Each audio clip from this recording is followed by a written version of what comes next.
Mga Lodi, don't skip ads po tayo. Maraming salamat sa patuloy ninyong pagsuporta. Paki-like and share naman dyan mga Lodi. At sa mga gustong mag-donate sa ating GCash or regular na load, mag-comment lang po tayo. Para patuloy tayong makapag-upload ng mga bagong kabanata. Marami pong salamat. Subaybayan natin ang kwento ng isang kabataang nangarap para sa kanyang mga mahal sa buhay. Mula sa pinakamahina tungo sa pinakamalakas. Alamin natin ang kwento ng kanyang buhay. Kabanata 3161 hanggang Kabanata 3170. Kabanata 3161. Lumapit si Feng Feifei at sinabi kay Hansen, Ginoong Han at Feifei, naiintindihan ko ang inyong mabuting hangarin, ngunit ang kakayahan ni Little Yin sa musika ay pambihira. Umaasa pa rin kaming makakuha siya ng Sonic God Spirit Blood Pulse. Bukod sa dahilan na sinabi ni Han Feifei, may isa pang dahilan na nahihiya lang siyang banggitin. Ang God of Wealth na iminungkahi ni Hansen ay hindi niya kailanman narinig. Bukod pa rito, hindi ito kabilang sa 12 Annihilation class main gods, at wala ring God of Wealth sa hanay ng mga kilalang disaster god spirits. Matagal nang naghahanap si Feng Feifei ng Sonic Annihilation God Spirit Blood Pulse para kay Little Yin, ngunit napakahirap hanapin ng ganoong klase ng Blood Pulse. Kahit pamaakit ng talento ni Feng Yinyin ang mga espirito, ang 12 Annihilation God Spirits ay kontrolado ng mga hari ng 7 kaharian. Wala ni Katiting na pagkakataon ng mga karaniwang tao na makapanalangin para sa isang God Spirit Blood Pulse. Sa 12 Annihilation God Spirits, 2 lamang ang may kaugnayan sa tunog. Ang isa ay purong Sonic God Spirit, at ang isa naman ay may kaunting koneksyon lamang dito. Abala si Feng Feifei para kay Feng Yinyin. Umaasa siyang balang araw ay makapapasok siya sa templo ng Pure Sonic God Spirit. Sa kasamaang palad, pag-aari ng mga hari ng Chu Kingdom ang templong iyon. Tanging mga maharlika ng Chu Kingdom lamang ang makakapasok roon at makapanalangin para sa Blood Pulse. Sinubukan ni Feng Feifei ang lahat, ngunit hindi siya nagtagumpay. Mayroon pa ring natitirang pag-asa sa iba pang God Spirits, at dahil dito umalis ng bahay si Feng Feifei. Hindi kailanman tumugon si God sa mga panalangin. Sa hindi malamang dahilan, nabigo si Feng Feifei. Kamakailan lamang siya bumalik. Pagkatapos noon, may mga ideya siyang naisip. Naniniwala siyang may ilang paraan pa upang magkaroon ng pagkakataon si Feng Yinyin.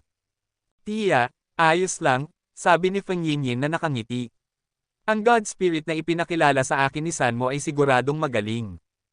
Hindi lang niya ito sinabi dahil nagtitiwala siya kay Hansen. Ayaw rin niyang mahirapan pa si Feng Feifei dahil sa kanya. Alam ni Feng Yinyin na labis nang nagdusa si Feng Feifei sa patuloy na paghahanap ng God Spirit Blood Pulse para sa kanya. Marami na itong isinakripisyo. Isa sa pinakatanyag na mga awit si Feng Feifei. Para gawin ang ganitong bagay, kinailangan niyang makiusap sa maraming tao. Tiyak na marami siyang tiniis. Dahil doon, nahabag si Feng Yinyin sa kanya. Kaya ayaw na niyang magpatuloy itong magdusa para sa kanya. Agad na sinabi ni Feng Feifei, alam kong hindi naman siguro masama ang God Spirit na inirerekomenda ni Mr. Han, pero ang talento mo sa musika ay pambihira. Kung makakakuha ka ng Blood Pulse mula sa ibang God Spirit, masasayang lamang ang iyong likas na kakayahan. Pagkarinig ni Hansen sa sinabi ni Feng Feifei, hindi niya alam ang isasagot. Alam niyang napakahusay ni Feng Feifei sa musika. Sayang nga naman kung hindi niya magamit ang kanyang talento sa isang Sonic God Spirit. Gusto rin ni Hansen na makahanap ng Sonic Sub-God para sa God of Wealth Temple, ngunit alam niyang hindi iyon madaling magawa. Malamang, hindi rin maniniwala si Feng Feifei sa isang hamkag na pangako. Nang hindi na iginiit ni Hansen, nakahinga ng maluwag si Feng Feifei. Hinaplos niya ang ulo ni Feng Yinyin at sinabi, huwag kang mag-alala, Yinyin. Alam ko kung saan kita makakakuha ng God Spirit Blood Pulse. Bigyan mo lang ako ng 1.5 buwan, at magkakaroon ka na nito. Bagaman hindi naniwala si Hansen, wala siyang sinabi. Kahit mabigyan man ni Feng Feifei si Feng Yinyin ng pagkakataon, makakakuha lang ito ng complete blood pulse, hindi ng inheritable blood pulse, kaya't hindi rin ito ganoon kahalaga. Parehong Annihilation class ang mga iyon, ngunit hindi Sonic class ang God of Wealth. Ang God of Wealth ay may blood pulse na maaaring ipamana, malaking kaibahan iyon. Hindi ito pwedeng ipilit ni Hansen. Kailangan lang niyang kumbansihin si Feng Feifei sa tamang panahon. Hindi niya ito pwedeng madaliin. Kailangang mapalapit muna niya si Feng Yinyin. Hindi niya maaaring hayaang magsimula itong sumunod sa ibang God Spirits. Kinabukasan, muling nagmamadaling umalis si Feng Feifei. Sa ekspresyon niya, malaki ang posibilidad na may gagawin siyang bagay para kay Feng Yinyin. Hindi nagtagal matapos umalis si Feng Feifei, tumakbo si Feng Yinyin papunta kay Hansen at seryosong nagtanong, "Saan mo, maaari mo ba akong dalhin sa God of Wealth Temple?" "Siyempre, pero hindi mo ba kailangang ipaalam ito sa iyong tiya? Hindi ba dapat pumayag siya?" Tanong ni Hansen, ayaw niyang mag-away ang magtiya dahil dito. Alam ni Hansen na labis ang pagmamahal ni Feng Feifei kay Feng Yinyin. Nawalan ito ng ina noong bata pa, at si Feng Feifei ang nagpalaki sa kanya. Kahit magpinsan sila, para na silang mag-ina. Sa totoo lang, ayaw ko lang na si Tia ang mahirapan pa para sa akin. Hindi niya sinasabi, pero alam kong ang God Spirit na dinadalanginan niya ay mabuti naman. Gusto ko rin iyon, pero ang templong iyon ay pag-aari ng hari ng Qin Kingdom na may ibang apelyido. Ang hari na iyon ay tila may gusto kay Little Auntie. Natatakot lang ako, biglang tumigil si Feng Yinyin sa pagsasalita.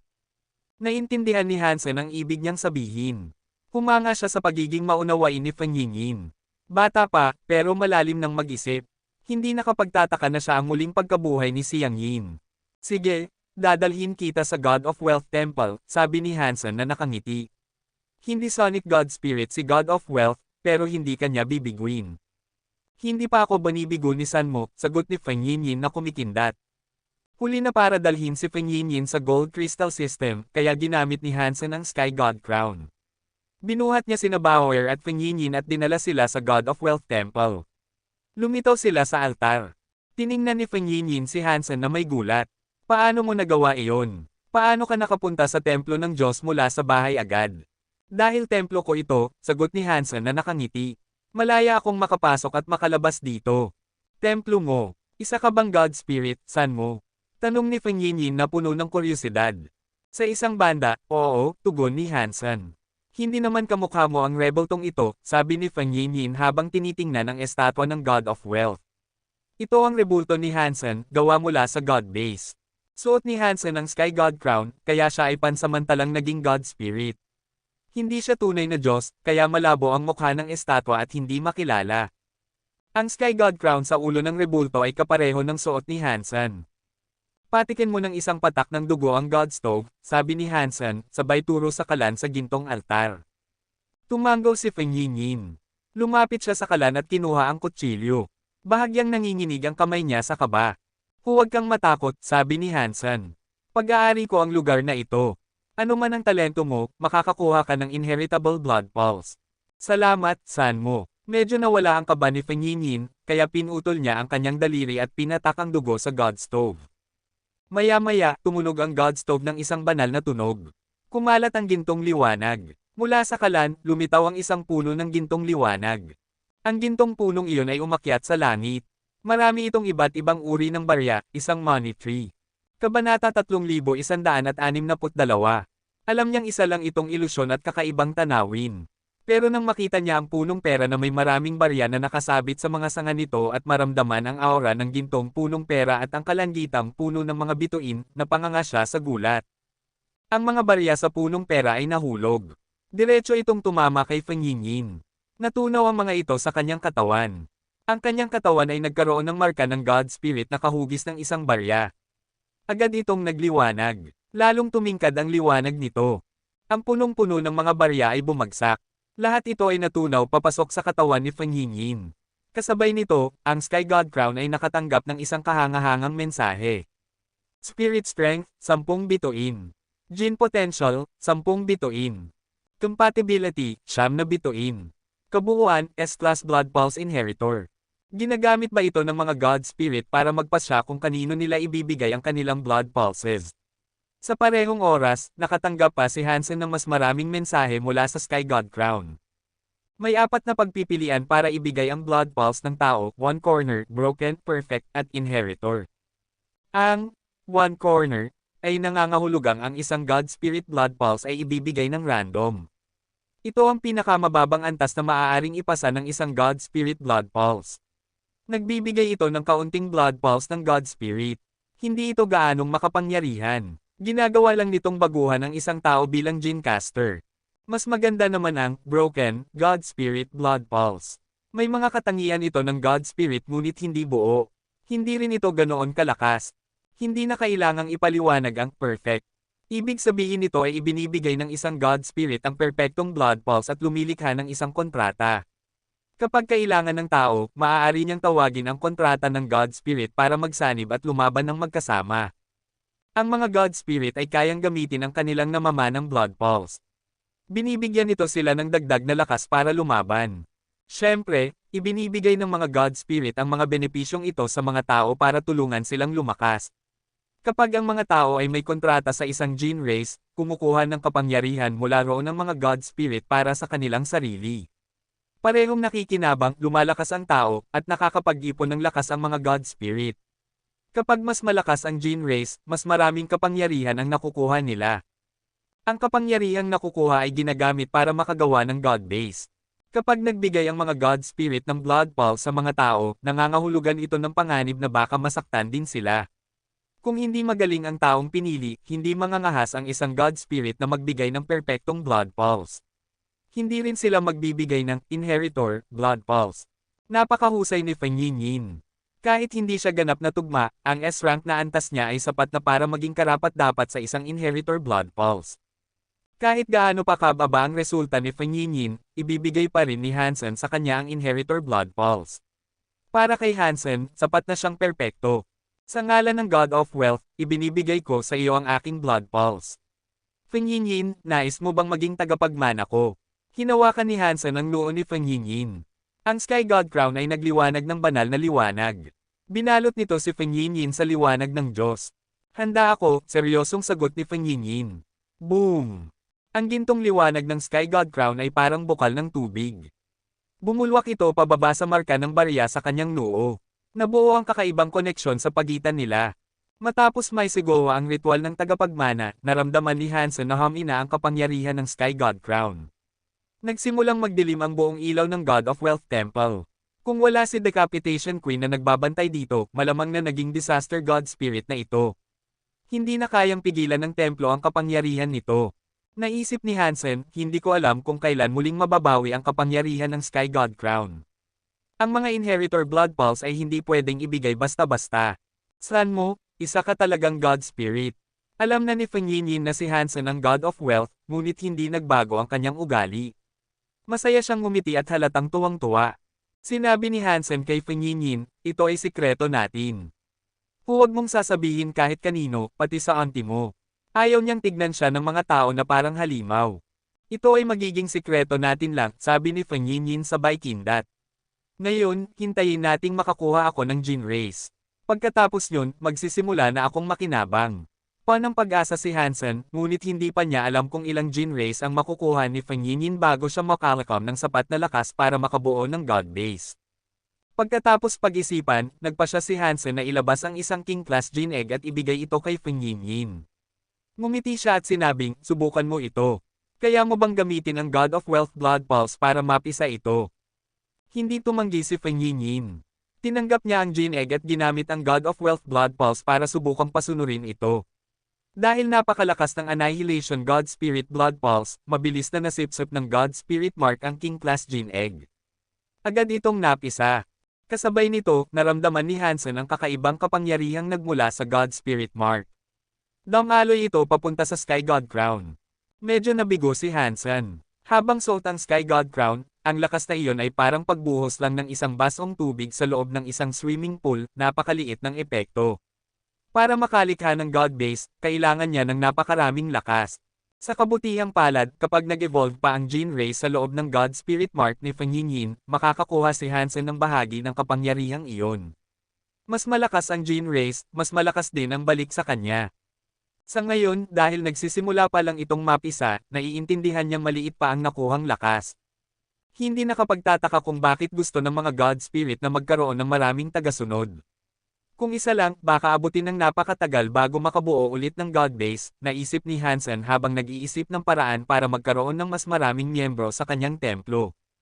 Pagkatapos magmuni-muni, naisip niyang mas mabilis makakuha ng God base kung papatayin niya ang mga kasapi ng God Chaos Party, bawat isa, isang God base. Mas direkta iyon kaysa sa pagod sa pagre-recruit. Nasaan kaya ang templo ng Diyos ni Rocky D? Gusto sanang patayin ni Hansen si Rocky D, pero hindi niya ito matagpuan. Hindi rin niya mahanap ang templo nito. Dinala niya sina Feng Yinyin at Bauer pabalik sa Feng Castle. Nandoon na si Feng Feifei at tila matagal nang naghihintay sa kanila. Nang makita niya sila sa hardin, nagtanong si Feng Feifei nang may pagtataka, saan kayo nanggaling? Matagal ko na kayong hinahanap. Tinanong na niya ang mga kasambahay sa kastilyo, ngunit wala ni isa ang nakakita sa kanila.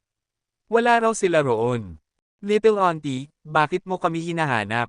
Tanong ni Feng Yinyin para ilihis ang usapan. Maayos naman ang mood ni Feng Feifei. Hindi na niya tinuloy ang tanong. Hinawakan niya ang kamay ni Feng Yinyin at sinabing, Little Yin, nakausap ko na si God Speaking. Pinayagan kanyang magdasal sa harap ng Prophet God para makakuha ng God Spirit Blood Pulse. Maghanda ka na. Pupunta tayo bukas sa Prophet God Temple. Medyo nabalisa si Feng Yinyin at sinabi, Auntie, hindi na kailangan. May God Spirit Blood Pulse na ako. Ano? Natigilan si Feng Feifei.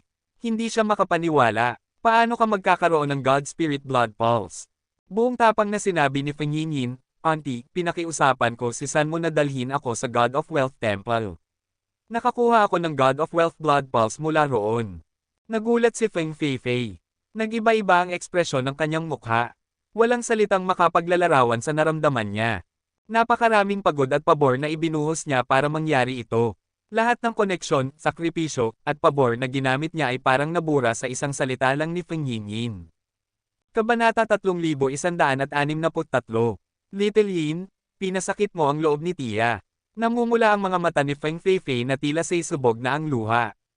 Diyos lang ang nakakaalam kung anong hirap ang pinagdaanan niya para makakuha ng God Spirit Blood Pulse para kay Feng Yinyin. Hindi kayang ilarawan sa salita ang dami ng sakripisyo at pagsisikap na ginawa niya.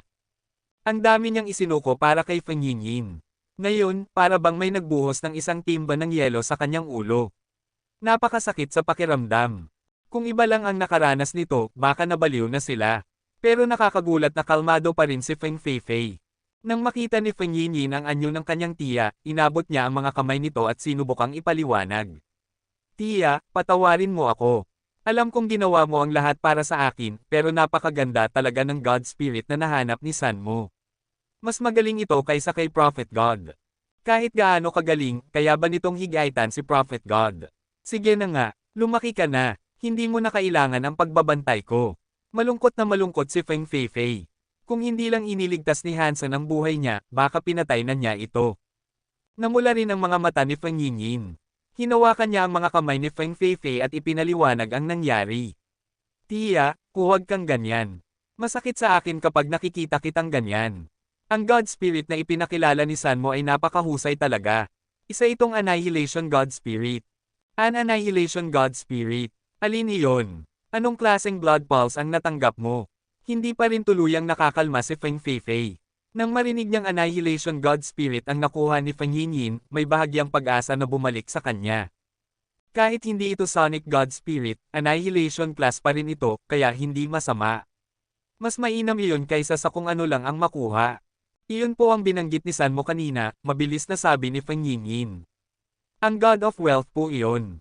Nang marinig ni Feng Feifei muli ang tungkol sa God of Wealth, napuno siya ng matinding pagkadismaya. Sa 12 Annihilation class na pangunahing mga Diyos, wala siyang kilala na tinatawag na God of Wealth. Huwag mo na akong subukang pasayahin, malalim niyang buntong hininga. Ano man ang nangyari, nangyari na. Hindi ko na kayang baguhin ang blood pulse mo. Wala na ring saysay ang magalit. Naramdaman ni Feng Yinyin na hindi siya pinaniniwalaan ng tiya, kaya dali-dali niyang ipinaliwanag. Tiya, hindi po ako nagsisinungaling. Ang God of Wealth ay totoo pong Annihilation God Spirit. Siya mismo ang pangunahing Diyos ng God Temple na nagbasbas sa akin. Kahit ang sub-God ng templong iyon ay Annihilation class din. Niloloko mo naman ako. Hindi ka na ba masyadong nagiging katawa-tawa? Sabi ko naman, hindi na ako magagalit, pero kung magpapatuloy ka sa pagsisinungaling, baka talagang magalit ako. Hindi talaga siya naniniwala. Sa 12 Annihilation class na pangunahing God Temples, may mga sub-God din, pero bihira iyon. Karaniwan, disaster class lang ang mga sub-God.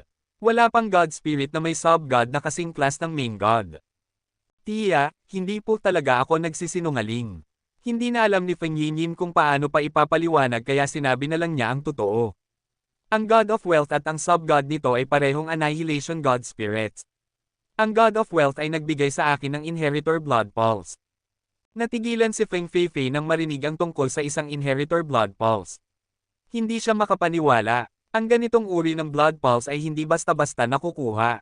Kahit ang Destroyed Class Inheritor Blood Pulse ay napakabihira. Maraming Genecasters ang nagmamakaawa para lang dito. Napaka-imposible ng sinabi ni Feng Yinyin. Hindi makapaniwala si Feng Feifei. Karaniwan, isang pamilya lang ang binibigyan ng isang God Spirit ng ganitong Blood Pulse. Ang 12 Annihilation God Spirits ay mayroon ng mga inheritor, mga hari o pinuno. Halos imposibleng makuha ito. Bumulong si Hansen sa kanyang tainga, Yin, ipakita mo kay Feng Feifei ang marka ng iyong God Spirit. Maniniwala siya sa iyo. Doon lang natauhan si Feng Yin. Agad niyang ipinakita ang marka ng kanyang God Spirit. Isang makinang na gintong barya ang lumitaw sa gitna ng kanyang noo. Para itong gintong araw, may nakaukit na salitang, wealth, dito, at kumikislap ito ng banal na liwanag. Isang nakakakilabot na presensya ng God Spirit ang bumalot sa buong hardin.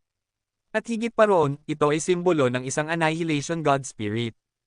Totoo nga, Annihilation Class, Little Yin, talaga bang Annihilation Class Inheritor God Spirit Blood Pulse ito? Sa pagkakita ng simbolo, nabigla at natuwa si Feng Feifei. Tulad ng sinabi ni Feng Yinyin, mayroon siyang Annihilation Class Inheritor God Spirit Blood Pulse. Napakagandang balita nito. Mas mainam ito ng maraming beses kaysa sa Blood Pulse na makukuha niya kay Prophet God. Si Prophet God ay Annihilation Class din, ngunit makakabigay lang siya ng Perfect Blood Pulse, hindi ng Inheritor Blood Pulse. Ang pagkakaroon ng Inheritor Blood Pulse ay napakahalaga. Hindi lang ito para sa isang tao, pati mga anak at apo ay makikinabang. Kahit Perfect Blood Pulse mula kay Prophet God, panghabang buhay lang iyon ni Feng Yinyin. Pero ang Inheritor Blood Pulse ay para sa buong lahi. Lahat ng susunod na henerasyon ay kikilalanin bilang mga maharlika. Hindi maihahambing ang kaibahan. Kahit Disaster Class lang sana ay malaking tagumpay na. Kahit Destroyed Class Inheritor Blood Pulse ay sapat na para isakripisyo ni Feng Feifei ang buhay niya para kay Feng Yinyin. Hindi basta-basta pumipili ang mga God Spirit ng Inheritor. Napakabihira ng pagkakataong iyon. Kahit Destroyed Class Inheritor Blood Pulse ay napakahirap makuha ni Feng Yinyin. Tiya, kailan ba ako nagsinungaling sayo? Tanong ni Feng Yinyin. Ang God of Wealth na ipinakilala ni Sanmo ay tunay na Annihilation God Spirit, at binigyan ako ng Inheritor Blood Pulse. Ang sub-God ng God of Wealth ay Annihilation Class din.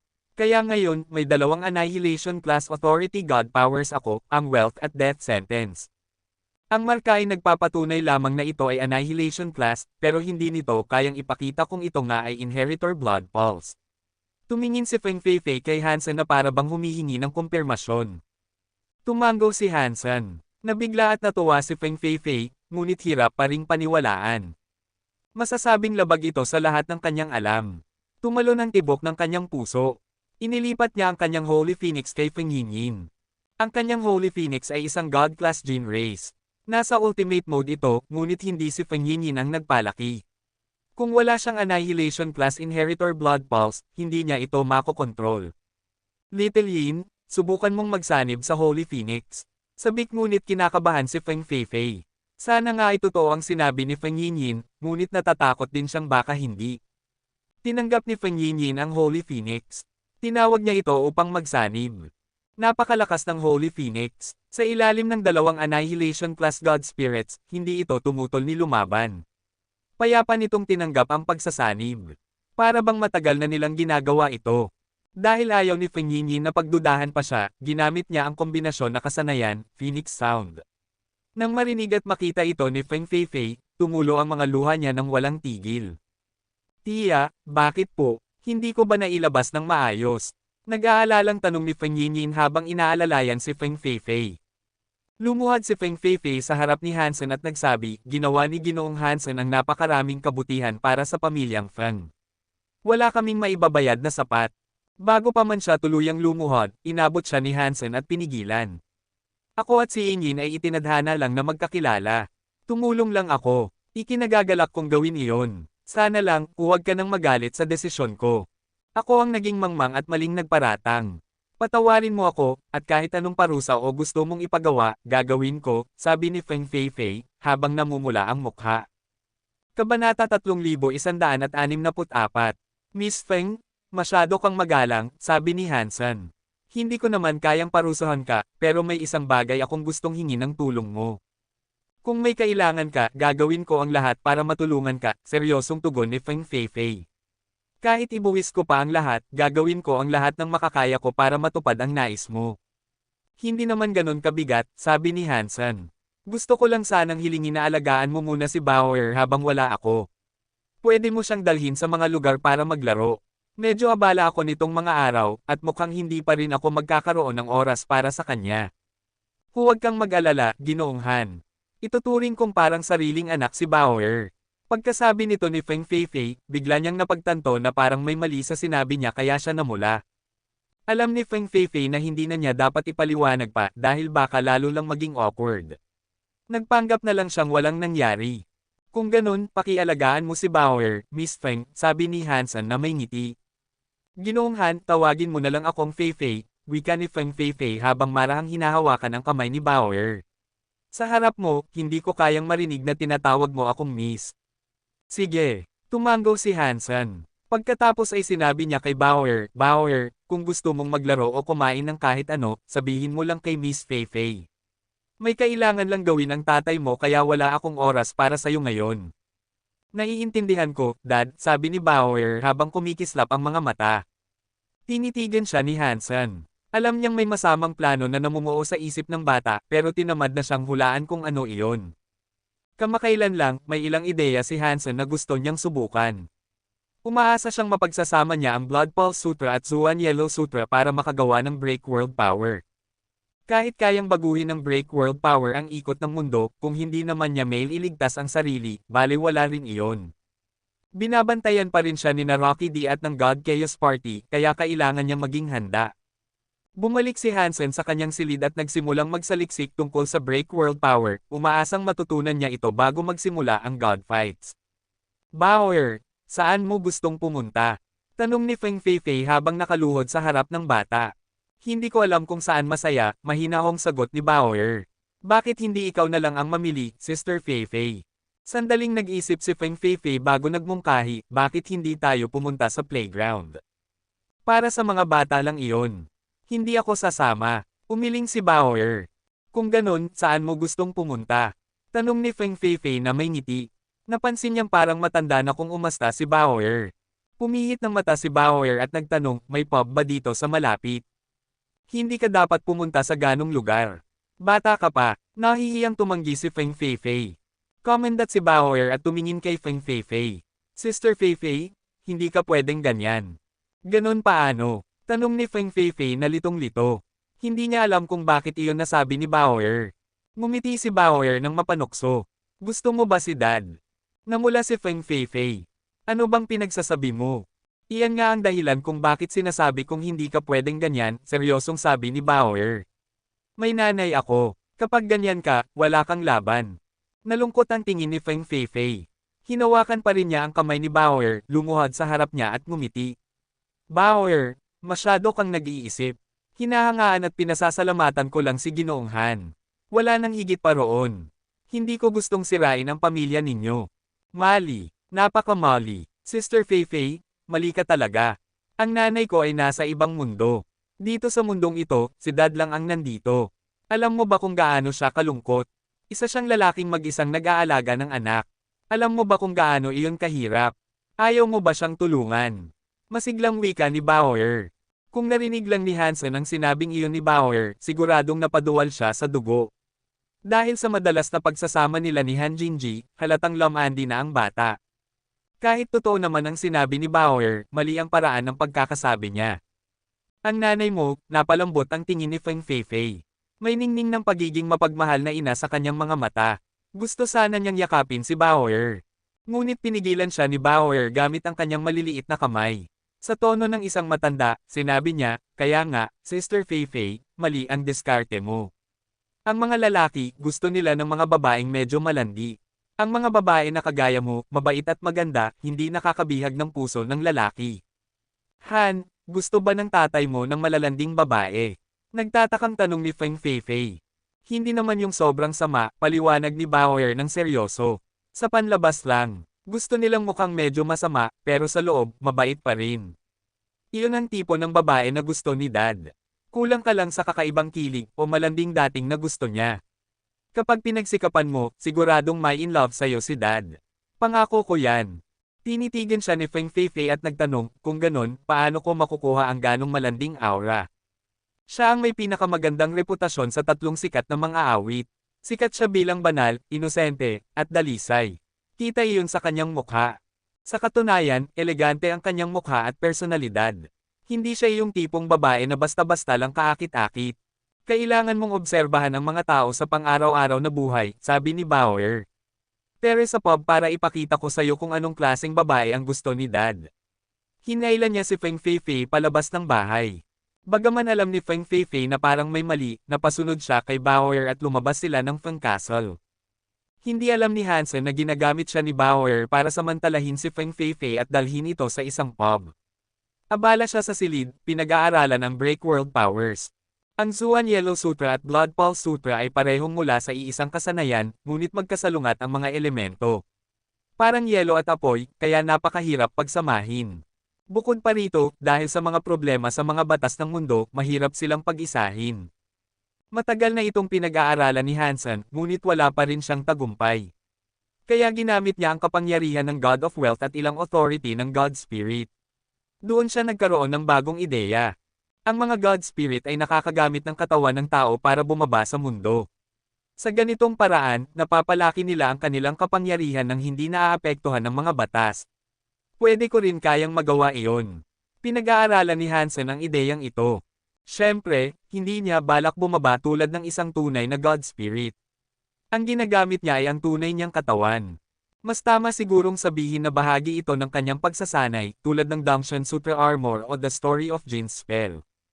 Kung kaya niyang patakbuhin ang isang pangunahing Geno art habang ang katawan niya ay gumagamit ng kabaligtarang art, mababawasan ang banggaan ng dalawang lakas.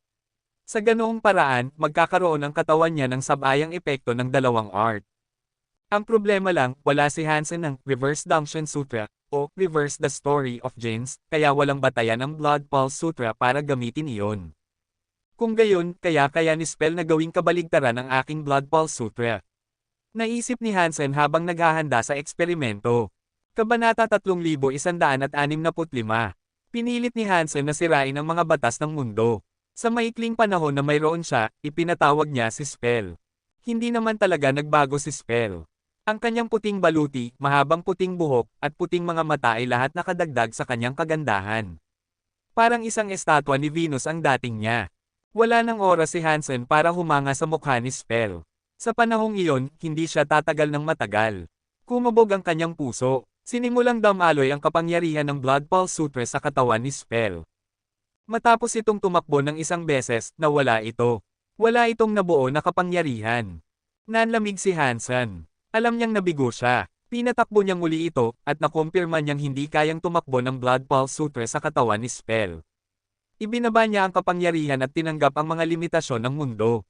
Kung wala ang katawan ko bilang suporta, mukhang kahit si Spell ay hindi kayang gamitin ang Blood Pulse Sutra. Nabigo lahat ng inaasahan ko. Nalungkot si Hansen. Ang pinakanakagulat kay Hansen ay hindi niya ginamit ang kapangyarihan para sirain ang mga batas ng mundo, ngunit hindi bumalik si Spell sa kanyang katawan gaya ng inaasahan niya. Hindi gumalaw si Spell. Nakatayo lamang siya roon. Hindi naaapektuhan ng mga batas ng mundo ang kanyang katawan. Paanong nangyari ito? Isa siyang nilikha ng The Story of Jin's. Taglay niya ang kapangyarihan mula sa universo ng mga Jin. Paanong nagulat si Hansen at naalala niya ang sinaunang teksto ng The Story of Jin's. Kumabog ang kanyang puso. Sinubukan ni Hansen na hayaang gamitin ni Spell ang kanyang kapangyarihan. Sa pagmamadali, natuklasan niyang malayang nagagamit ni Spell ang kanyang kapangyarihan, hindi siya naaapektuhan ng mga batas ng mundo. Kapag si Hansen ang gumagamit ng kapangyarihan ng The Story of Jin's, limitado siya ng mga batas ng mundo. Nakadama siya ng labis na pagkadismaya. Hindi niya maipaliwanag kung bakit ganoon. Si Spell ay galing sa kanya mismo. Ngunit habang si Spell ay malayang gumagamit ng kapangyarihan, siya mismo ay hindi. Matapos iyon, may naisip na mabuting ideya si Hansen.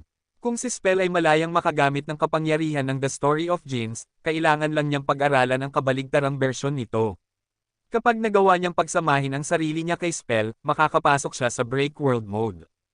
Sa ganoong pagkakataon, kahit ang pangunahing bersyon ng The Story of Jeans o ang kabaligtaran nito ay hindi na malilimitahan ng mga batas ng mundo.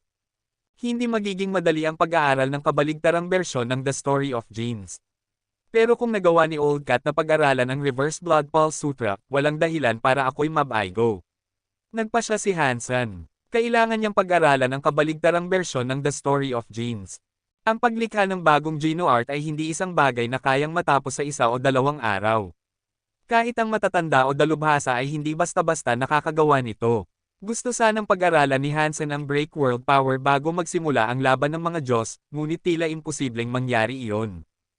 Kahit may mga kakulangan ang kanyang pag-aaral sa The Story of Jeans, hindi naman ito walang saysay. Marami lamang teknikal na problema kaya hindi madali ang pagbaligtad ng isang GenoArt. Kaya nang magsimula ang laban ng mga Diyos, nasa unang yugto pa lang ang pananaliksik ni Hansen. Kahit si Hansen ay sanay na sa malalaking kaganapan, nagulat pa rin siya nang magsimula ang God Fights. Sa bawat sistema, may malalakas na sinag ng liwanag na tumatama sa kalangitan. Ito ang mga sinag mula sa bawat templo ng Diyos. Ang pinakamaliwanag sa lahat ay mula sa 12 Annihilation God Temples. Ang buong kalangitan ay tila kagubatan ng liwanag. Ang mga sinag mula sa 12 Annihilation God Temples ay parang 12 higanting puno. Ang ibang mga sinag ay mas mahina, pero malakas pa rin at umaabot sa langit. Ha! Saan galing ang liwanag na iyon? Nagtaka ang mga mamamayan ng 7 kaharian nang biglang lumitaw ang isa pang sinag ng liwanag.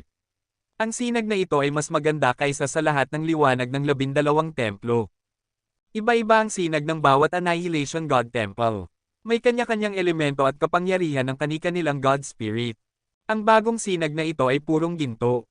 Parang higanting gintong haligi na sumusuporta sa langit at lupa. Isa itong tanawing marangya at puno ng karangyan.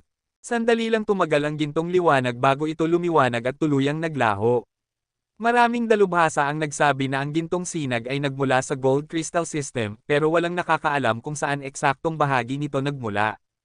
Tinipon ni Hansen sina Feng Yinyin at Bauer para maglakbay pabalik sa God of Wealth Temple. Nakita niyang may tabing na liwanag sa harap ng templo, at sa loob nito'y may ipinapakitang kakaibang langit. Bagaman bagong taglay ni Feng Yinyin ang kapangyarihan ng God Spirit Blood Pulse, napakalakas nito. Kaya niyang kontrolin ang isang malakas na gene race, kahit ang Holy Phoenix na inalagaan ni Feng Feifei ay mas tugma sana sa kanya. Dahil dito, kailangan ni Feng Yinyin na alagaan ang sarili niyang gene race. Binigyan siya ni Feng Feifei ng isang God-class gene race, ngunit sanggol pa ito kaya hindi pa ganoon kalakas. Sa una, ayaw sana ni Feng Feifei na lumahok si Feng Yinyin sa laban ng mga Diyos, ngunit nagpumilit si Yinyin. Kaya pumayag siyang huwag lumaban mismo, papasukin niya ang kanyang gene race bilang kinatawan. Sa laban ng mga Diyos, maaaring lumaban ang isang tao mismo o gumamit ng gene race. Kapag mahina lang ang kalaban, madalas ay gene race ang ginagamit. Iyon din ang plano ni Hansen. Pero dahil isa siyang God Spirit, hindi siya pwedeng magparehistro gamit ang kanyang tunay na pangalan. Kaya tinanggal niya ang Sky God Crown at nagparehistro. Ginamit ni Hansen ang pangalang Dollar bilang alias. Nang makita iyon ni Ingo, sumali rin siya. Natawa si Feng Yinyin at ginamit naman niya ang pangalang Lucky. Ang araw na iyon ay para lamang sa pagrerehistro. Ang tunay na laban ay magsisimula pagkalipas ng 3 araw kung saan malalaman nila kung sino ang kanilang mga makakalaban. Nang makita ni Hansen na sumasali rin si Bauer, alam niyang wala itong malakas na gene race. Kaya sabi niya, Bauer, maari kong ipahiram sa iyo ang Goldwing Peacock King. Habang nilalaro ni Bauer si Small Cat, sabi niya, huwag kang mag-alala, may Small Fly Fly at Small Cat naman ako. Pwede ba silang lumaban para sayo sa laban ng mga Diyos? Nagulat si Hansen. Akala niya kailangan munang maklaim ang mga gene race bago makasali. Ang maliit na isdang lumilipad at si Small Cat ay mga mailap na nilalang. Siguro pwede naman, sabi ni Bauer, hindi sigurado pero hindi rin iniintindi. Sumali lang siya para maglibang. Kung ganoon, makikita natin, sabi ni Hansen. Ibinigay niya ang Goldwing Peacock King kay Feng Yinyin. Yinyin, hindi masama ang gene race mo, pero sanggol pa ito. Hindi ito makakalayo. Pahihiraman kita nitong Goldwing Peacock King. Sige, sagot ni Feng Yinyin at tinanggap iyon. Kung ibang tao lang, kahit kapwa tagapagmana ng Annihilation God Spirit, mahihirapan silang kontrolin ang Goldwing Peacock King dahil taglay nito ang marka ni Hansen bilang tunay na amo. Matagal bago tuluyang mailipat ang pag-aari nito. Ngunit iba si Feng Yinyin, siya ang tagapagmana ni Hansen. Taglay niya ang kapangyarihan ng Diyos ni Hansen at dalawang God Authority buffs ng Annihilation God Spirit, kaya madali niyang makontrol ang Goldwing Peacock King. Willing si Hansen na ipahiram ito dahil tapos na ang ebolusyon ng Blood God Dragon.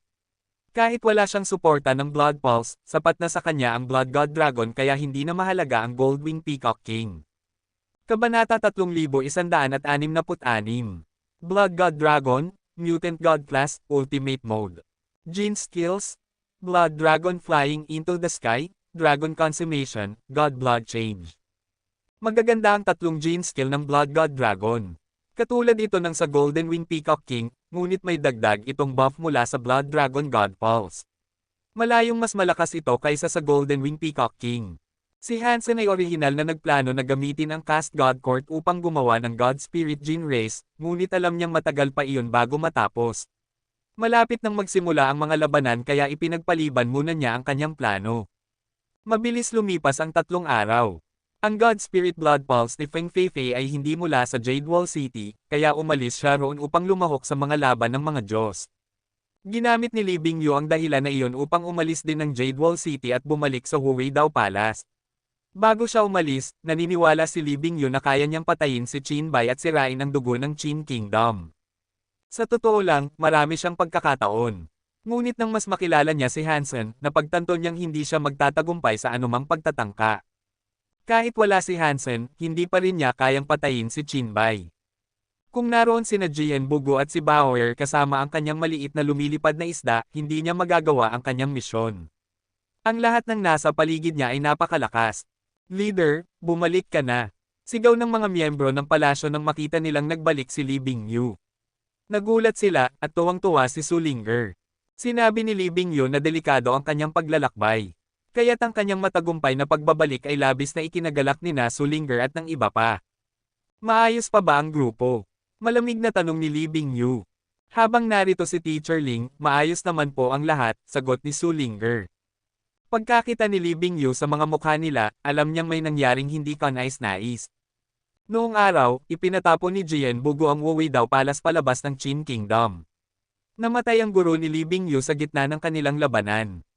Dahil walang tagapagmana, ang batang si Li Bingyu, na 20 taong gulang lamang noon, ang napilitang maging pinuno. Ang Wuweidao Palace ay binubuo ng 9 na malalaking sekta, at ang Wei Group ang pinakamahina sa lahat. Para mapanatili ni Li Bingyu ang Bowie Group hanggang sa ngayon ay napakalaking sakripisyo ang kanyang ginawa. Sa mundong malakas ang nananaig, laging binyo-bully ang Bowie Group. Pinilit ni Li Bingyu na baguhin iyon. Ngunit kung walang malakas na tagapagtanggol, hindi sila kailanman ituturing na kapantay ng 8 iba pa. Su Lingger, mula ngayon ikaw ang mamumuno sa Bowie Group. Ikaw ang magiging pansamantalang leader. Binuksan ni Li Bingyu ang pinto ng bulwagan ng Bowie Group gamit ang token at iniabot ito kay Su Lingger. Leader, ano po ito? Tanong ni Su Lingger na ayaw tanggapin ang token. Pupunta ako sa Bowie Well, malamig na sabi ni Li Bingyu. Nagulat si Su Lingger. Leader, hindi pwede. Napakadelikado roon. Marami nang pumasok sa Bowie Well, ngunit wala ni isa mang nakabalik. Kung hindi man 1,000, tiyak na may hindi bababa sa 800 na nawala na roon. Pinutol ni Li Bingyu ang kanyang mga salita. Ang mukha ni Hansen ay paulit-ulit na sumisilip sa kanyang isipan. Tila lalo siyang naging determinado. Ang mundong ito ay nagbabago. Dumarami ang mga malalakas. Kung hindi tayo makakasabay, tuluyan tayong maiiwan. Hindi mo kailangang pumunta sa Bowie Well, pakiusap ni Su Lingger. Marami pang ibang paraan para lumakas. Umiling si Li Bingyu. Hindi sapat ang iba. Ang mga Jin Ray sa Bowie Well lang ang makakapagpalakas sa akin para makipagsabayan sa mga elite. Susubukan pa sanang magsalita ni Su Lingger, ngunit pinigilan siyang muli ni Li Bingyu. Kung hindi ako makabalik mula sa Bowie Well, ikaw na ang magiging pinuno ng Bowie Group. Iniabot niya ang token kay Su Lingger, sabay talikod at umalis. Susundan sana siya ni Su Lingger, ngunit biglang sumigaw si Li Bingyu, tumigil ka. Gampanan mo ang iyong tungkulin. Iyan ang buhay ko, at iyan ang buhay mo. Nanginig ang mga mata ni Su Lingger. Pinanood niya ang papalayong likod ni Li Bingyu hanggang sa lumunin ito ng dilim ng Bowie Group. Hindi na siya muling nagsalita. Pagkaraan ng 3 araw, lumabas na ang opisyal na listahan ng mga lalaban. Sa harap ng liwanag na screen, nakasulat ang napakaraming pangalan, bawat isa ay may kasamang titulong may kaugnayan sa isang Diyos. Ginamit ni Hansen ang pangalang Dollar. Ang nakasulat bago ang kanyang pangalan ay God of Wealth. Ibig sabihin, ang dugo ni Dollar ay mula sa God of Wealth. Siya ang kinatawan ng Diyos na iyon. Tiningnan pa ni Hansen ang listahan at nakita niyang sina Bauer, Inget, at Feng Yinyin, Lucky, ay may titulo ring God of Wealth. Bagamat si Feng Yinyin lamang ang tunay na may God of Wealth blood pulse, pareho pa ring may ganoong titulo sina Hansen at Bauer. Pinaniniwalaan ni Hansen na ito ay dahil nagmula sila sa God of Wealth Temple. Masiglang-masigla si Bauer habang tinitingnan ang kanyang kalaban. Ang pangalan ng kalaban ay karaniwan lang, parang hindi kilala. Wala rin siyang narinig na Diyos na sumusuporta sa kanila, kaya inisip ni Hansen na hindi mataas na uri ng God Spirit ang nasa likod nila. Ganoon din ang kaso ni Feng Yinyin. Kaya inakala ni Hansen na madali nilang malalampasan ang unang round ng labanan. Pagkatapos ay tiningnan niya ang sarili niyang kalaban. Hindi niya kilala ang pangalan ng kalaban, ngunit ang God Spirit na sumusuporta rito ay pamilyar sa kanya, MP God. Isa ito sa 12 Annihilation God Spirits ng elementong space, ngunit hindi ito purong space element lamang. May halong misteryosong kapangyarihan, kaya ito ang pinakamahiwagang God Spirit sa 12. Ayon sa alamat, ipinanganak si MP God sa kaguluhan noong binubuo pa lamang ang langit at lupa. Isa itong napakatandang at napakalakas na God Spirit. Ngayon, si MP God ay tagapangalaga ng Yan Kingdom. Ang pangalan ng kalaban ay Yan Beifei, at malinaw kay Hansen na isa itong maharlika ng Yan Kingdom. Bagamat hindi niya personal na kilala si Yan Beifei, sikat na sikat ito sa universo. Kapag binabanggit ang Fei Yan Swordsman, lahat ay nakakaalam kung sino ito sa 7 kaharian. Tinitingnan din ni Yan Beifei ang listahan at napansin niyang ang kalaban niya ay si Dollar, ang kinatawan ng God of Wealth. Second brother, hindi ko akalaing napakalaki ng pagitan natin. Mukhang sa top 8 pa lang tayo magkikita, sabi ng isang lalaking nakatayo sa tabi ni Yan Beifei habang tumatawa. Yan Dan, gamitin mo ang laban na ito para ipakita sa mundo na may bagong bayani ang Yan Kingdom, sabi ni Yan Beifei nang may kumpiyansa. Second brother, hindi mo na kailangang sabihin pa iyan, sagot ni Yan Dan. Mas malaki ang talento at kakayahan mo kaysa sa akin. Pero gagawin ko ang lahat. Umiling si Yan Beifei. Tiningnan ko na ang roster. Kung walang magbabago, makakaharap natin si Zuo Donglei sa top 8. Siya, nanlaki ang mga mata ni Yan Dan. Nagninangas ang tingin ni Yan Beifei. Maganda, gagamitin ko ang lahat ng lakas para pigilan si Zuo Donglei na makapasok sa top 8. Bubuksan ko ang daan para sa iyo papunta sa top 4. Huwag mo akong bibiguin. Tumanggaw si Yan Dan ng may kaseryosohan. Yumuko siya at nagsabi, aabot si Dan sa top 2. Kabanata 3167. Nang magsimula ang mga laban, sina Bauer at Feng Yinyin ay gumamit lamang ng kanilang mga Jin Rays upang lumaban. Hindi na nila kailangang pumasok mismo sa battleground, kaya wala silang dapat ikatakot para sa kanilang kaligtasan. Nang makita ni Hansen ang maliit na lumilipad na isda na kontrolado ni Bauer na pumasok sa space battleground, alam niyang mahirap na itong matalo. Nag-isip si Hansen. Pinagsama niya ang sarili sa Blood God Dragon at dumaan sa Godlight Screen upang pumasok sa Space Battleground. Napakalakas ng Blood God Dragon, ngunit hindi pa nito nasisipsip ang Blood Dragon God Pulse upang maging God Spirit Gene Race. Kung makakaharap niya ang isang kalabang may God Spirit Gene Race, magiging napakahirap ng laban. Si Yan Beifei ay isang maharlika ng Yan Kingdom. Walang kasiguraduhan na wala itong kakaibang Gene Race. Kaya nagpasya si Hansen na lumahok mismo sa laban. Ayaw niyang masipa palabas ng God fight sa unang round pa lang. Maganda ang pakiramdam ni Chen 7.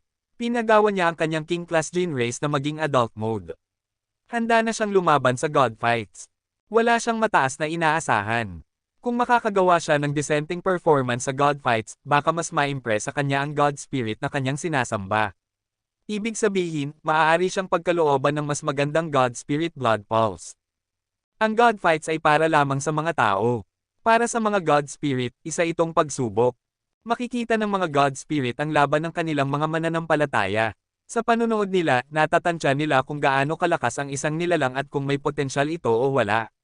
Kapag may isang miyembro ng kanilang kongregasyon na hindi kilala ngunit mahusay na nakapagpakita sa God fights, maaari itong pagkalooban ng pangalawang Blood Pulse.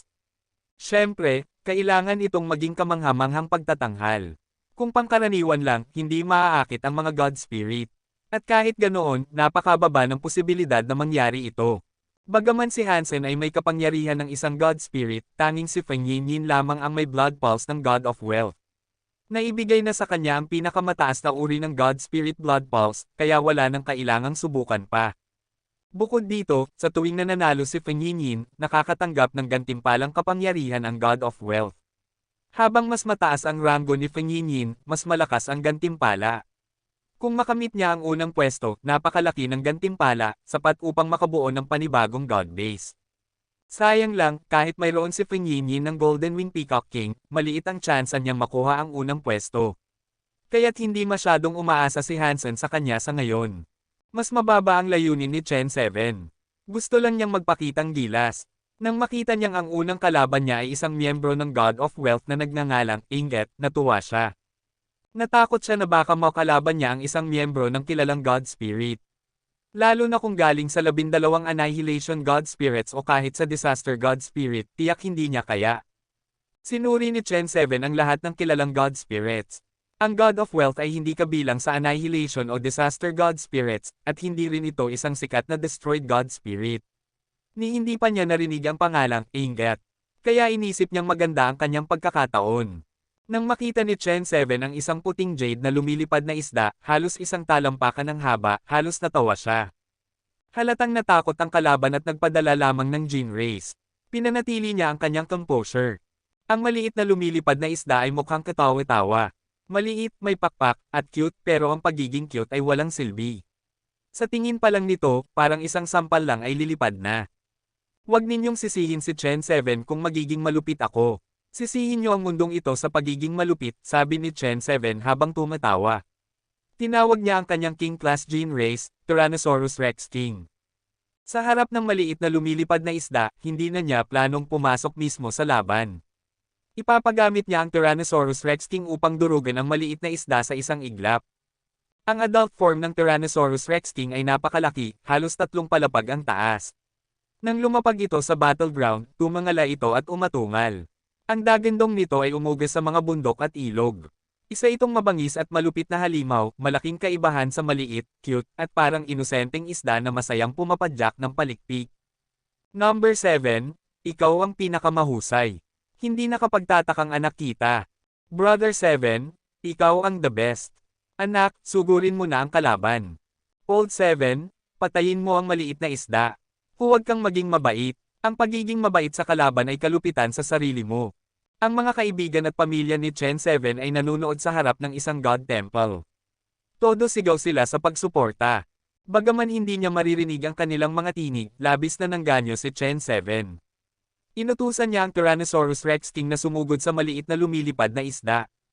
Ibinuka nito ang dagwang bibig at tinangkang lumunin ang isda. Nang halos malamon na ang isda, inakala ni Chen 7 at ng kanyang pamilya na tapos na ang laban. Sa susunod na sandali, bumuga ng maliit na apoy ang lumilipad na isda. Kaunting apoy lang iyon, parang maliit na sindi ng posporo, at tumama sa ilong ng Tyrannosaurus Rex King. Boom! Biglang nagliyab ang Tyrannosaurus Rex King. Sa loob ng isang kisap mata, naging uling ito. Parang estatwang gawa sa itim na karbon na may nakabukang bibig at gustong kumain. Umihip ang hangin. Ang uling na halimaw ay naging abo at naglaho. Ang mga kaibigan at pamilya ni Chen 7 na kanina ay abot langit ang sigaw ay napipi. Nakatulala silang lahat, nakabuka ang bibig at nakadilat ang mga mata na parang mapupunit. Bigla nilang naramdaman kung gaano kalupit ang mundo. Agad na kumilos si Chen 7. Sa isang iglap, tumakas siya palabas ng battleground. Natakot siyang baka siya naman ang sunugin ng maliit na lumilipad na isda. Ang Tyrannosaurus Rex King ko, tumatakbo si Chen 7 habang umiiyak, durog ang puso. Nang pumasok si Hansen sa kanyang battleground, naroon na si Yan Beifei at naghihintay. Ang kanyang titulo ay Flying Yan Swordsman. May kutsilyong nakasabit sa kanyang baywang, ang Flying Yan. Isa ito sa 7 pinakatanyag na kutsilyo sa kasaysayan ng Yan Kingdom na ginawa mula sa buto ng isang bihirang Jin Race. Ngunit gaano man kaganda ang kutsilyo, wala itong silbi kung mahina ang may-ari. Si Yan Beifei ay mahusay na gumagamit ng kutsilyo. Mayroon siyang blood pulse ng tagapagmana ng Yan Kingdom na ipinagkaloob sa kanya ni MP God. Mayroon din siyang kapangyarihan ng isang malakas na Jin Race. Higit sa lahat, kaya niyang gamitin ang lahat ng ito sa pinakamataas na antas. Kapag hinugot na ang Flying Yan knife, wala pang nabubuhay. Napansin ni Yan Beifei na ang kanyang kalaban ay nababalutan ng pulang enerhiya na nagkukubli sa mukha nito. Naging malabo ang kanyang paningin. Hindi niya alam kung sino talaga ang kanyang kalaban. Ngunit nang makita niyang pinagsama ni Hansen ang sarili sa isang gene race, alam niyang kakaiba ito. Para kay Yan Beifei, walang pinagkaiba. Kahit pa Ultimate God Class gene race ang dala nito, kaya niya itong patayin. Ayokong pumatay ngayon, sabi ni Yan Beifei kay Hansen habang nakatingin. Alam niyang malaki ang posibilidad na mangyari iyon. Kung maaari, mas gusto niyang hindi gamitin ang kanyang kutsilyo. Hindi ko rin gusto ang pumatay, sagot ni Hansen. Oh, tugon ni Yan Beifei. Wala na siyang sinabing iba. Alam na niya ang sagot ni Hansen, kaya hinawakan niya ang kutsilyo sa kanyang baywang. Kabanata 3168. Hinawakan ni Yan Beifei ang hawakan ng kanyang kutsilyo habang ang buong katawan niya ay naglabas ng kakaibang at mahiwagang aura. Hindi siya gumalaw, ngunit tila may liwanag na nagmumula sa kanya. Para bang unti-unting naglalaho ang oras sa paligid niya. Si Hansen ay nakatayo pa rin ng mahinahon kung saan siya naruroon. Hindi siya mukhang lalaban. Sa halip, pinapanood niya si Yan Beifei ng may interes. Mula nang dumating siya sa mundong ito, ang mga tao ay pangunahing gumagamit ng kapangyarihang nagmumula sa labas. Bihira lang makakita ng isang elite na gumagamit ng sarili niyang lakas. Kasama ng mga kagaya ni Jian Bugok, si Yan Beifei ay isa sa mga bihirang elite. Pinagpraktisan niya ang knife mind na siyang pinakamagaling si Hansen. Interesado si Hansen na makita kung anong antas ang kasanayan ni Yan Beifei sa paggamit ng kutsilyo. Habang pinagmamasdan niya ito, naisip ni Hansen, ang paggamit ng kapangyarihan ng gene race para magsanay ng knife mind ay napakakomplikado. Interesante ito. Nang makita ni Yan Beifei na hindi man lang kumikilos si Hansen, sumigaw siya, laban. Lalaban ako kapag kinakailangan, malamig na tugon ni Hansen. Pagkasabi ni Hansen noon, ang mga maharlika at kabataang mula sa kaharian ng Yan na nanunood kay Yan Beifei ay nagalit. Akala nila'y napakayabang ni Hansen. Si Yan Beifei ay may titulong Flying Yan Swordsman. Bukod sa pangalan ng kanyang kutsilyo na Flying Yan, tinutukoy din nito ang bilis ng kanyang mga atake. Kapag inilabas niya ang kutsilyo mula sa kaluban, kadalasan ay katapusan na ng buhay ng kalaban. Gusto ni Hansen na si Yan Beifei ang unang umatake. Sa pananaw nila, mukha siyang hanggal na naghahanap ng kamatayan. Kay abangang tao, sabi ng isang maharlika ng kaharian ng Yan.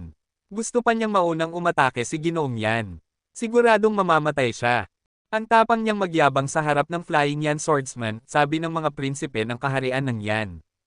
Tiyak na hinahanap niya ang kanyang kamatayan. Hindi ganoon ang iniisip ni Yan Beifei gaya ng mga maharlika. Bagaman nakatayo lang si Hansen, pakiramdam niya'y kaharap niya ang isang bundok. Alam ni Yan Beifei na isang elite ang kalaban niya. Hindi pa niya naririnig ang pangalang dollar, ngunit alam niyang malakas ito. Napagtanto iyon ni Yan Beifei, ngunit hindi siya umatras. Mas lalo siyang ginanahan lumaban. Pinatatag niya ang kanyang loob at tinanggal ang takot. Hindi mahalaga kung sino ang kalaban niya. Kumpiyansa siyang siya ang mananalo. Kung hindi, matatalo na siya bago pa man magsimula ng husto ang laban. Lalong lumakas ang aura sa katawan ni Yan Beifei. Nang umabot ito sa rurok, bigla itong naglaho. Ang kanyang presensya ay parang isang walang hanggang bangin na walang makahanap ng ilalim. Sa tuwing tinitingnan siya, parang nahuhulog ka sa kailaliman. Biglang gumalaw si Yan Beifei. Ang Flying Yan na kutsilyo ay lumabas mula sa kaluban. Wala itong anino, tila naglaho sa hangin. Pinapanood ni Zuo Donglei. Nang makita niya ang galaw ni Yan Beifei, napuri niya ito. Kapag kumilos ang Flying Yan, lahat ay natahimik. Mga uloy gumugulong ng hindi alam kung paano. Napakahusay na Flying Yan Swordsman. Napakahusay na kasanayan sa Flying Yan Sword. Ang pinakamasamang kutsilyo sa mundo. Pumuri rin ang mga maharlika ng kaharian ng Yan, kahit hindi nila lubos na nauunawaan kung bakit magaling iyon. Pinalabas ni Yan Beifei ang kanyang atake, ngunit hindi niya natanggal ang ulo ni Hansen. Napakabilis ng kutsilyo ni Yan Beifei. Mabilis ito na halos walang makakita ng liwanag mula rito. Nakita iyon ni Hansen, ngunit hindi lang siya tumingin. Bahagya siyang umatras at naiwasan ang Flying Yan na kutsilyo. Yan return. Sigaw ni Yan Beifei. Hindi siya nawala ng loob nang hindi tumama ang kanyang unang atake. Lalong bumilis ang kanyang galaw. Kasabay nito, bumalik ang Flying Yan sa kaluban. Ang kilos niyang iyon ay lumikha ng malakas at nakamamatay na kapangyarihan ng kutsilyo na lumitaw sa likuran ni Hansen. Mas mabilis at mas marahas ito kaysa sa unang hiwa. Isinabog ni Yan Beifei ang lahat ng kanyang blood pulse, gene race power, at talento sa kasanayang iyon. Plano niya sanang gamitin ang Yan return kay Zuo Donglei, ngunit nang maramdaman niya ang panganib mula kay Hansen, hindi niya napigil ang gamitin ang lihim na kasanayang iyon. Gusto niyang patayin ang kalaban at pabagsakin si Hansen na napakalakas. Napakahusay na Yan return, sabi ni Zuo Donglei sa gulat. Hindi ka panipaniwala. Kung ako ang nasa posisyon niya at hindi ko alam ito, masasaktan ako. Katapos lang ni Yan Dan sa kanyang laban at bumalik siya para panoorin si Yan Beifei. Nang makita niyang ginamit nito ang Yan return, siya ay napakunot noo. Naalala niya na ang unang kalaban ni Yan Beifei ay isang di kilalang tao. Paano nito nagawang pilitin si Yan Beifei na gamitin ang Yan return? Alam niya na 2 taon pa lang nitong pinag-aaralan ang lihim na kasanayang iyon at hindi basta ginagamit. Si Yan Dan lang ang nakakaalam na may Yan return si Yan Beifei. Akala niya'y makikita niya iyon kapag lumaban si Yan Beifei kay Zuo Donglei, ngunit ginamit na nito ngayon. Malinaw kung gaano kalakas ang kalaban. Pagkaraan ng 1 segundo, ang pagkagulat ni Yan Dan ay napalitan ng matinding pagkabigla. Sa isang simpleng galaw, naiwasan ni Hansen ang hangin ng Yan return. Parang napakagaan ng kilos nito, na para bang ginawa niya iyon ng walang kahirap-hirap. Nagbago ang ekspresyon ni Zuo Donglei. Tinitigan niya si Hansen nang may pagtataka. Sumigaw si Yan Beifei. Ang katawan niya ay parang bundok at ang kanyang kutsilyo ay parang flying yan. Umuga ang hangin sa paligid habang tinataga niya si Hansen. Paulit-ulit siyang umatake hanggang sa magbago ang kulay ng langit at lupa at tumigil ang ningning ng araw at buwan. Walang pakialam si Hansen. Gumalaw lang ang kanyang mga paa at tumawid sa lahat ng mga hangin ng kutsilyo na yumanig sa langit. Mula ulo hanggang paa, hindi niya ginamit ang kanyang mga kasanayan. Ngunit ni isang hiwa ni Yan Beifei ay hindi man lang nakaabot upang guluhin ang manggas niya. Simula kailan nagkaroon ng ganitong kalakas na elite sa unibersong ito? Nagulat si Zuo Donglei. Tinitigan niya si Hansen na tila nasusunog sa kanyang paningin, gustong-gusto niyang malaman kung sino ito. Nang itim ang mukha ni Yan Dan. Kilala niya si Yan Beifei. Napakabigat ng kanyang mga hiwa. Ang Yan return ang pinakamalakas niyang kasanayan. Kung hindi nito kayang saktan ang kalaban, alam na niya kung sino ang matatalo. Sumisigaw ang mga tao ng kaharian ng Yan. Para sa kanila, ang isang walang pangalang nilalang na lumalaban ng ganito laban kay Yan Beifei ay nakakagulat. Hindi nila ito maunawaan. Ngayon, lahat ay nakatingin sa kalaban ni Yan Beifei. Hindi nila alam kung sino ito. Bago pa man magsimula, walang nakialam kung sino ang kalaban ni Yan Beifei o kung kaninong God Spirit ito kabilang.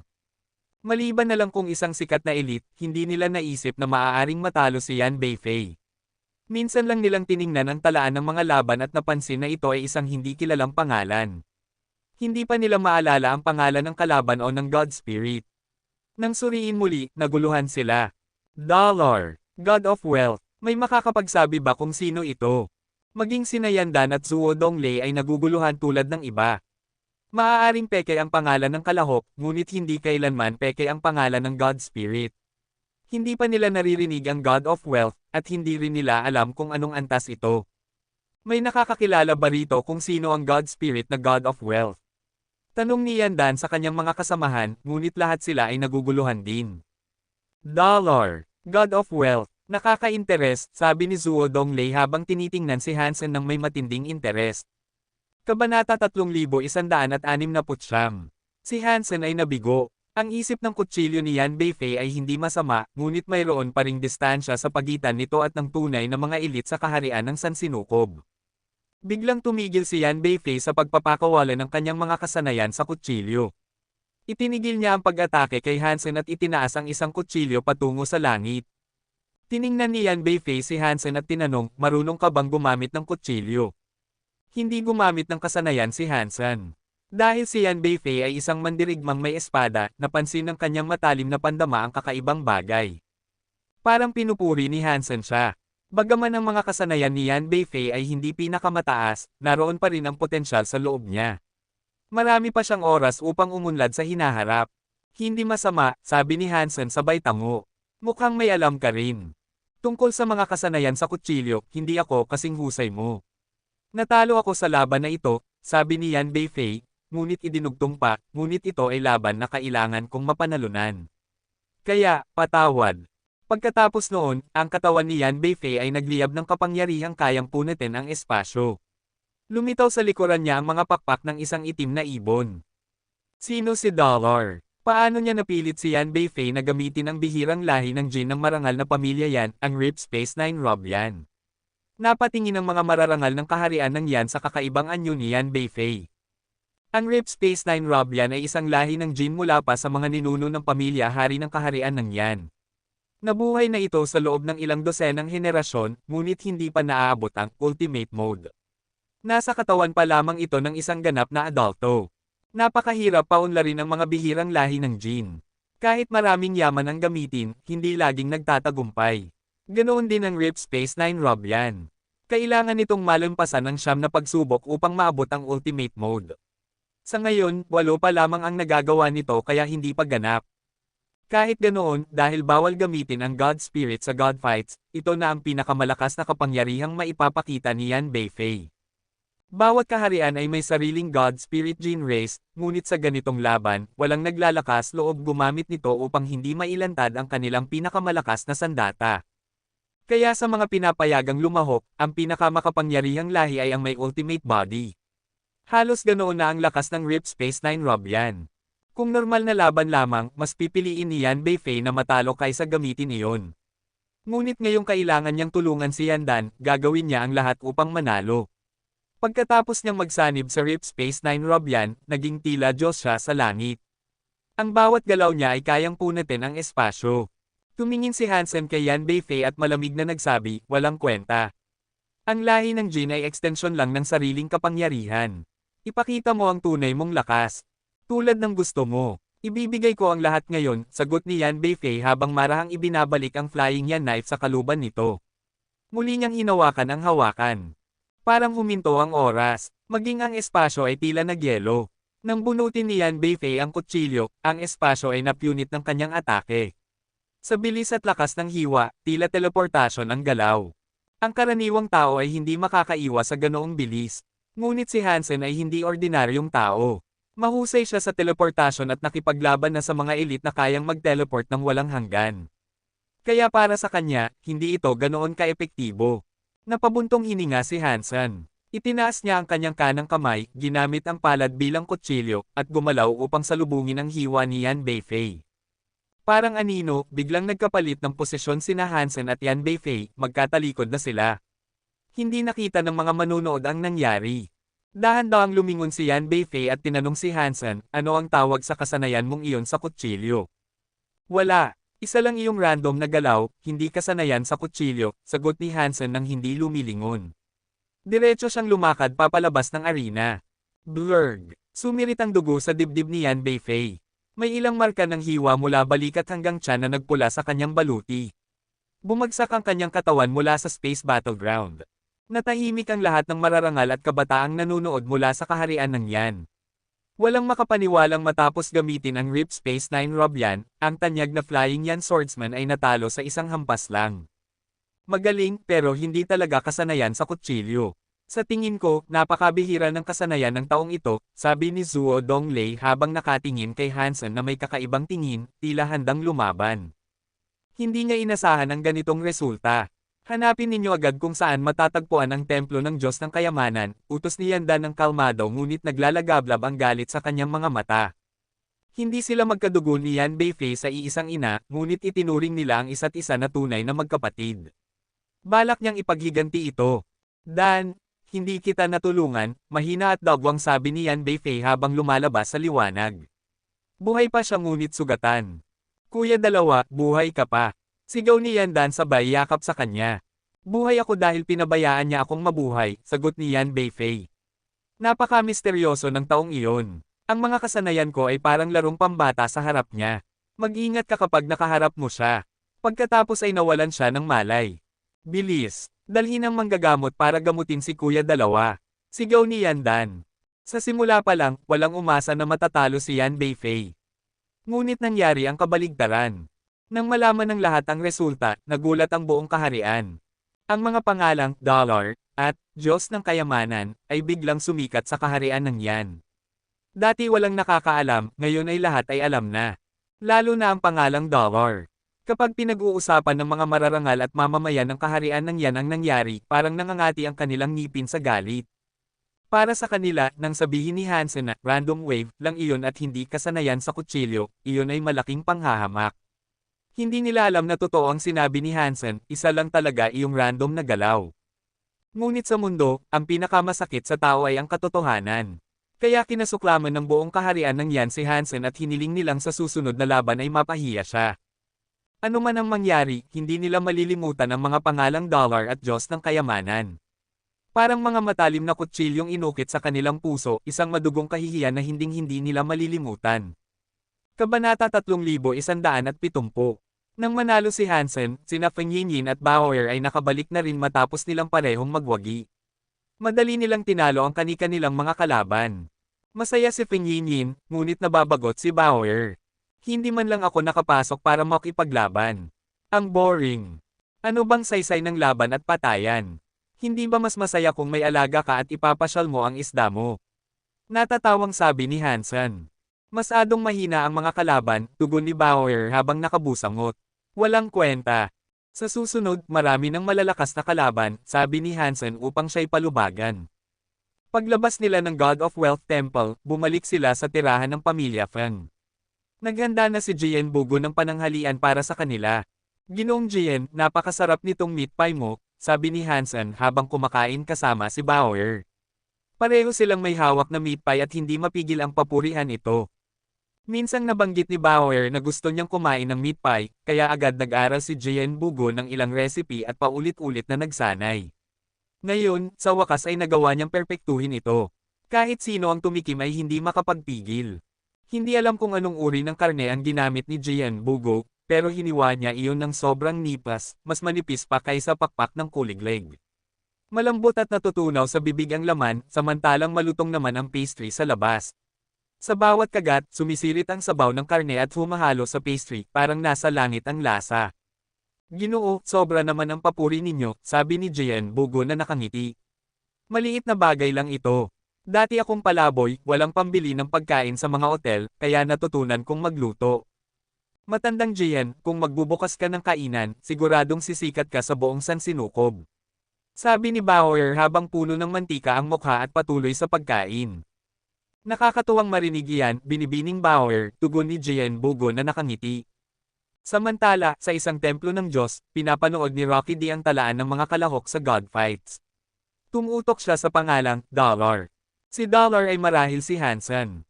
Siya ang may God of Wealth Blood Pulse. Kailan pa nagpakita ang Diyos ng kayamanan? Noong winasak ni Hansen ang aking underworld silhouette power, ginamit ba niya ang kapangyarihan ng Diyos ng kayamanan? Bulong ni Rocky D sa sarili. Magalang na nagsalita ang Dragon Maid, Ginoong Ministro, may matinding depensa na si Hansen. Mas mahirap na siyang patayin ngayon. Bakit hindi na lang tayo maghintay? Tumawa si Rocky D. Hindi na kailangan. Itong God Fights ang perpektong pagkakataon. Nagulat ang Dragon Maid. Pero Ginoo, ang God Fights ay laban ng mga pangunahing miyembro ng mga Diyos. Hindi tayo dapat makisali. Ngumiti si Rocky D habang nakatingin sa listahan at napansin ang pangalan ni Yandan. Siyempre, hindi tayo pwedeng lumaban mismo, pero maaari tayong makipag-usap sa iba. Sigurado akong hindi niya tatanggihan ang ating alok. Ginoong Ministro, balak niyo bang akitin si Yandan sa kadiliman? Tanong ng Dragon Maid, halatang hindi sang-ayon. Tagapagmana siya ng Blood Pulse of Empty God. Mahirap siyang hilahin sa kabilang panig. Hindi. Bibigyan lang natin siya ng kaunting tulong, sabi ni Rocky D na nakangiti. Hindi na kailangang pilitin siyang maging kasamaan. Sobra naman iyon. Sa kabilang dako, wala pang malakas na kalaban sina Hansen at ang kanyang grupo. Madali nilang nalampasan ang susunod na round, maging si Feng Yinyin. Sa ika-4 na round, nakaharap ni Feng Yinyin ang isang tanyag na tao mula sa kaharian ng Qin, si Zhong Miaoyin. Isa siya sa 3 pinakatanyag na mga awit ng kaharian ng Qin, katulad ni Feng Feifei, ngunit mas mataas ang katayuan niya.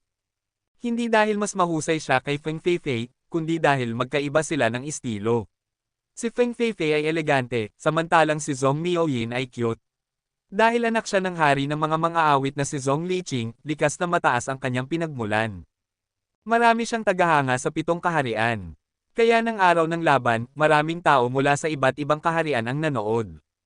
Malinis at dalisay ang tinig ni Zhong Miaoyin, at magaan ang kanyang presensya. Nakipagsanib siya sa isang mataas na uri ng lahi ng Jin. Binalot siya ng banal na liwanag, tila isang diwata na bumaba sa lupa. Manalo ka, binibining Miaoyin. Sigaw ng mga tagahanga habang halos mapatid ang kanilang mga boses kahit hindi siya marinig. Samantala, lumipad sa Space Battleground ang gintong pabuong may pakpak, ang Goldwing Peacock King na ibinigay ni Hansen kay Feng Yinyin. Grabe naman. Kalaban niya ang ating Diyos ang Miaoyin, tapos lahi ng Jin lang ang ipinadala niya. Kawalang galang ito. Ang pangalan pa ng kalaban ay Lucky. Siguradong malas iyon sa laban, hindi man lang humarap ng personal sa ating Diyosa. Wala pa akong narinig na God of Wealth noon. Siguradong mahina iyon kumpara sa Sonic Annihilation God Spirit Blood Pulse ni Miaoyin. Nagngingit-ngit ang mga tagahanga ni Zhong Miaoyin, ngunit kalmado lamang si Feng Yinyin. Hindi mahalaga sa kanya kung matalo. Hindi niya kailangang ipilit ang panalo. Nang makita ni Zhong Miaoyin ang Goldwing Peacock King, nawalan siya ng gana.